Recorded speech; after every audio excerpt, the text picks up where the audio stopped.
Hi friends, நான் சகி.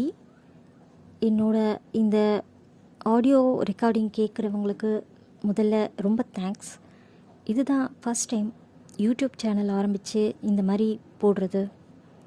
எனக்கு இது எப்படி செய்யணும்னு கூட தெரியாது. கொஞ்சம் கொஞ்சமாக இப்போ தான் கற்றுக்கிட்டுருக்கேன். நல்லா இருக்கா என்னென்னு நீங்கள் உங்களோட வியூஸ் மூலமாகவும் கமெண்ட்ஸ் மூலமாகவும் சொல்லுங்கள். சப்ஸ்கிரைப் பண்ணுங்கள், ஷேர் பண்ணுங்கள். அப்படிலாம் சொல்கிறது ரொம்ப கிரிஞ்சாக இருக்குமோன்னு தோணுது. ஆனால் சொல்லி தான் ஆகணும் போல இருக்குது. ஓகே, இப்போது சாப்டருக்கு போகலாம். அத்தியாயம் 22. உன் உதடுகள் புதைந்த இடத்திலெல்லாம் நாணமுத்துக்கள் விளைந்து நிற்கின்றன. கரங்கள் கொண்டு அறுவடை செய், பயிர்கள் வீணாவதற்குள். ஏண்டா, உன் தம்பி கல்யாணம் பண்ணி போனா என்ன ஆனா ஏது ஆனான்னு ஒரு எட்டு போய் பார்த்துட்டு வராமல் இருக்க என மூத்த மகனிடம் கேட்டுக்கொண்டிருந்தார் கோகிலா. என்னத்தை போய் பார்க்க சொல்கிற? நீங்கள் பண்ணி வச்சிருக்க வேலைக்கு அவன் வீட்டு பக்கமே யாரும் வரக்கூடாதுன்னு சொல்லித்தான் அனுப்பி வச்சான். ஏனா அப்படி என்ன பண்ணிட்டோம்? அவன் பொண்டாட்டியை தப்பாக பேசிட்டு என்ன பண்ணிட்டோமா? ஊர் உலகத்தில் இல்லாததை அப்படி என்ன பேசிட்டோம்? போடா, பெருசாக வந்துட்டான் என சலித்து கொண்டார். உங்களையெல்லாம் திருத்தவே முடியாது, தலையில் அடித்து கொண்டு நகர்ந்து விட்டார் நடராஜன். அத்தை, நான் ஒன்று கேட்பேன், சொல்லுவீங்களா என கேட்டபடி அருகில் அமர்ந்தார் ராணி. என்ன என கேட்டபடியே டிவி சீரியலை கவனித்தார். எனக்கு தெரிஞ்சு உங்களுக்கு ஆர்னியை ரொம்ப பிடிக்கும். அந்த பொண்ணு நம்ம இன்பாவை கல்யாணம் பண்ணிக்கிட்டா நல்லா இருக்கும்னு எல்லாரை விடவும் நீங்கள் தான் சொல்லிட்டு இருந்தீங்க. அப்புறம் எப்படி அவளை பற்றி அன்றைக்கி அவ்வளோ மோசமாக பேசுனீங்க? இன்பா ஆரணி திருமணம் முடிந்ததிலிருந்து அவருக்கு இந்த சந்தேகம் இருந்தது. மாமியார் அப்படி பேசக்கூடியவர் அல்ல. அவருக்கு குழந்தை இல்லாததை சில நேரம் குத்தி காட்டி பேசுவார்தான். அதுவும் தனியாக இருக்கும்போது மட்டும்தான். இதே மற்றவர்கள் கேட்டா உனக்கென்ன வந்தது என முகத்தில் அடிப்பது போல பதில் சொல்லிவிட்டு வந்து விடுவார். மற்றவர்கள் மருமகளை ஏதும் பேசிட இடம் கொடுக்க மாட்டார்.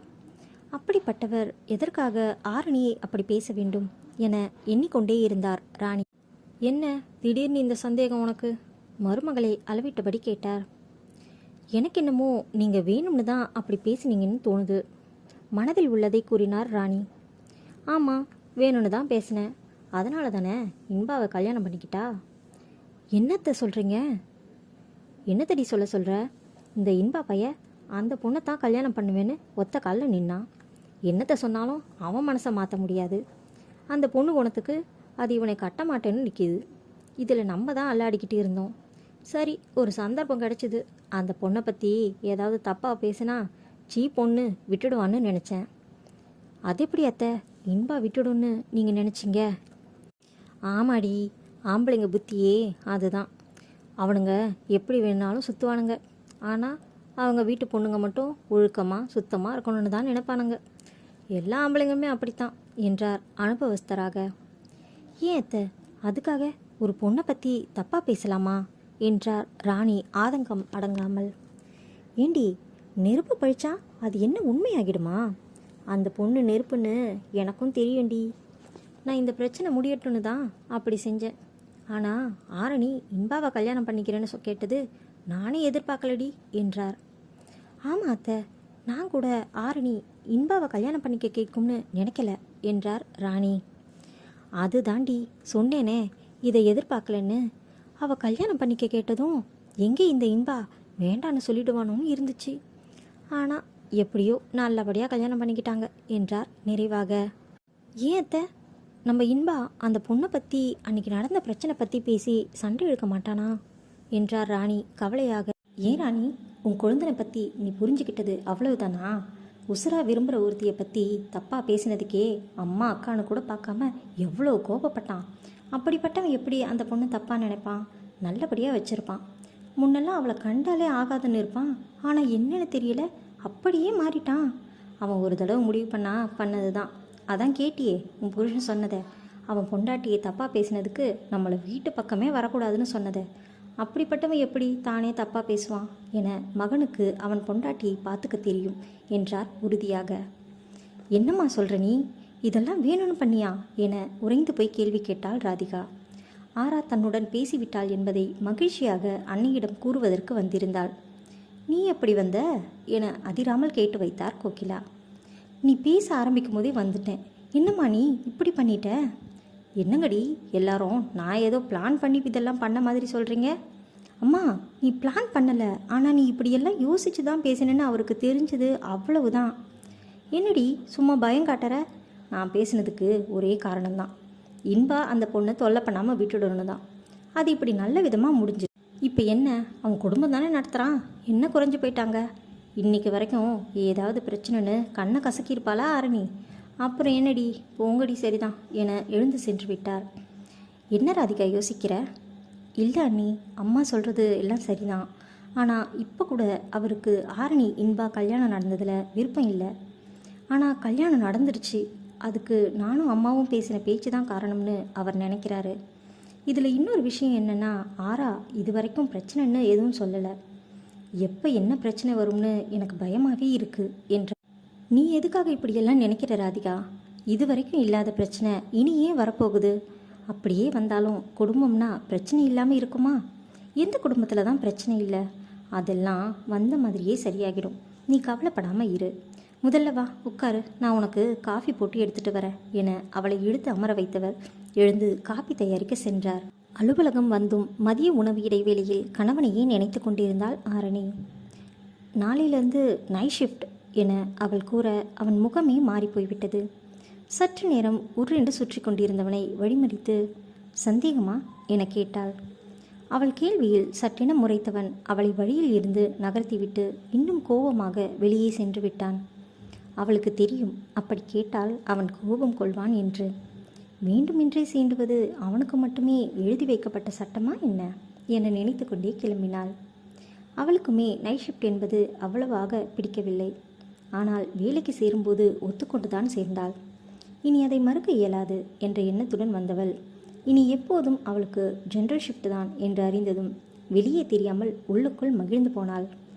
டீம் ஹெட் ஆகியதால் ஷிஃப்ட் மாறாமல் வராமல் இருக்க ஒரே ஷிஃப்ட் வர அவளுக்கு அனுமதி அளிக்கப்பட்டது.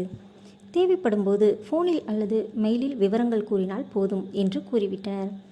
மாலையில் வீடு சென்றதும் கணவனிடம் இதை சொல்ல வேண்டும், அவன் முகத்தில் வந்து போகும் மாற்றத்தை காண வேண்டும் என நினைத்து கொண்டாள். சம்பளம் கைக்கு வந்திருந்தது. அவனுக்கென்று இதுவரைக்கும் எதுவுமே வாங்கி தந்ததில்லை. இன்று ஏதாவது வாங்கி கொண்டு செல்ல வேண்டும். 1 மணி நேரம் பர்மிஷன் போட்டுவிட்டு கடைக்கு சென்றாள். இப்போதும் அடர் நிறத்திலான உடைகளே அவனது தேர்வுகளாக இருக்கும். அதனால் இளம் நீல நிற வண்ணத்தில் ஒரு பீட்டர் இங்கிலாந்து ஷர்ட் வாங்கி கொண்டாள். அவன் வந்து அழைத்து போவதற்கு இன்னுமே நேரம் இருந்தது. சரி, அவளாகவே அவனுக்கு ஃபோன் செய்து வீட்டுக்கு வந்து விடுவதாக கூறலாம் என நினைக்க, அவனே அவளுக்கு வாய்ஸ் மெசேஜ் அனுப்பியிருந்தான், ஆட்டோ பிடித்து வந்துவிடு என்று. துரைக்கு கோபம் போல என நினைத்து கொண்டவள் ஆட்டோ பிடித்து வீடு நோக்கி புறப்பட்டாள்.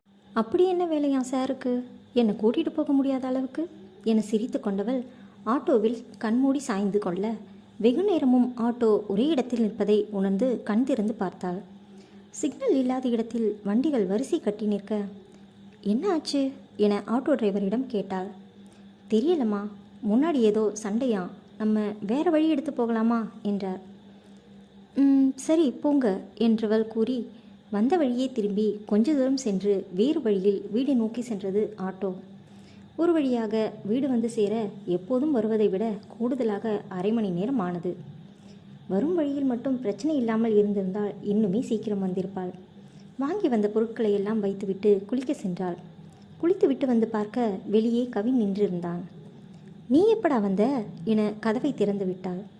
இப்போதான்க்கா வந்தேன், உன்னை கூப்பிட்டேன், நீ வரல, சரி குளிக்கிறியோ என்ன ஒன்று இங்கேயே நின்றுட்டேன். ஆமாடா, கொஞ்சம் கடைக்கு போயிட்டு வந்தேனா, ஒரே கசகசப்பாக இருந்தது, அதான் குளித்தேன். என்னடா தனியாக வந்திருக்கேன், கீர்த்தி எங்கே என கேட்டாள். அவளை வீட்டில் விட்டுட்டு தான்க்கா வந்தேன். ஏதாவது வேணுமா? ஒன்றும் பிரச்சனை இல்லையே, தம்பி ஆராய்ந்தபடியே கேட்டாள். அக்கா, அவர் இன்னும் வரலையா என்றான் தயக்கமாக. இல்லைடா, ஏதோ வேலையை இருப்பார் போல, இன்னும் வரல. தம்பிக்கு சாப்பிட தின்பண்டம் எடுத்துக்கொண்டே கூறினாள். என்னடா வந்ததும் அவரை தேடுற? அப்படி என்ன வேலைன்னு கேட்க மாட்டியா? தம்பி கேட்டதற்கு என்ன இவன் சம்பந்தமில்லாமல் கேட்கிறான் என அவனை பார்த்தாள். இதை பாருக்கா என ஃபோனை நீட்டினான். அவள் அதை திறந்து பார்த்து கொண்டே இருக்கும்போது, எனக்கு ஸ்டடி ஹாலிடே விட்டுருக்காங்க, கீர்த்தி மட்டும்தான் ஸ்கூல் போயிருக்கா, அவளை கூட்டிகிட்டு வரலாம்னு போனேன். அதான் ஃபோன் எடுத்துகிட்டு போனேன் என்றவன் அக்காவின் முகத்தையே ஆராய்ந்தான். அவளோ அந்த ஃபோனில் இருந்த காட்சியை பார்த்தபடியே அசைவற்று நின்றிருந்தாள்.